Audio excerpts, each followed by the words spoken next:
एक छोटे से गांव में एक प्यारी सी बिल्ली रहती थी जिसका नाम मियाँव था। मियाँव बहुत तजस्सुस वाली बिल्ली थी और हर वक्त नई चीज़ों की खोज में रहती थी। इसकी सबसे पसंदीदा जगह गांव के करीब बहती एक छोटी सी नदी थी जहां वो अक्सर खेलने जाती और पानी में तैरती मछलियों को देखा करती थी। एक दिन मियाँव को नदी में कुछ चमकता हुआ नजर आया। जब इसने गौर से देखा तो वहाँ एक खूबसूरत सुनहरी मछली तैर रही थी जिसके जिस्म से रोशनी निकल रही थी। मियाँव हैरत से बोली, वाह, ये मछली तो बहुत खूबसूरत है। सोने जैसी चमकदार मछली ने मियाँव की तरफ मुस्कुरा कर देखा और बोली, हेलो मियाँव, मेरा नाम चमकी है और मैं इस नदी की मछली हूँ। अगर तुम मेरी मदद करो तो मैं तुम्हें एक ख़ास तोहफा दूँगी। मियाँव ने शौक़ से पूछा, क्या मदद चाहिए चमकी?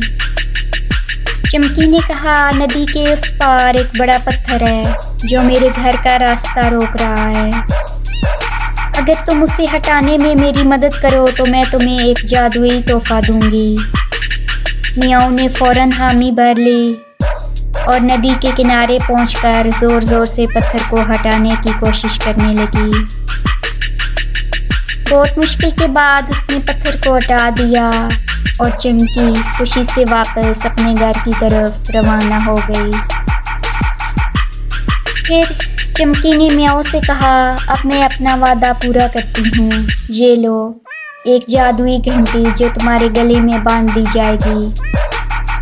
जब भी तुम्हें किसी चीज़ की ज़रूरत होगी इस घंटी को बजाना और तुम्हारी ख्वाहिश पूरी हो जाएगी।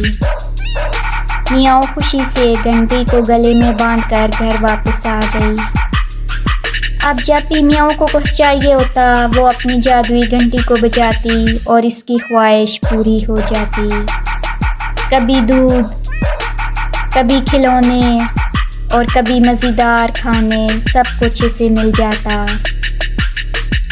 इस दिन के बाद मियाँव ने अपनी जादुई घंटी का इस्तेमाल सिर्फ ज़रूरत के वक्त ही किया और वो हमेशा चमकी मछली की शुक्रगुजार रही। वो जानती थी कि अच्छे दोस्तों की मदद करने से हमेशा खुशियाँ मिलती हैं और मदद और दोस्ती हमेशा वापस लौटकर खुशियों में बदल जाती है।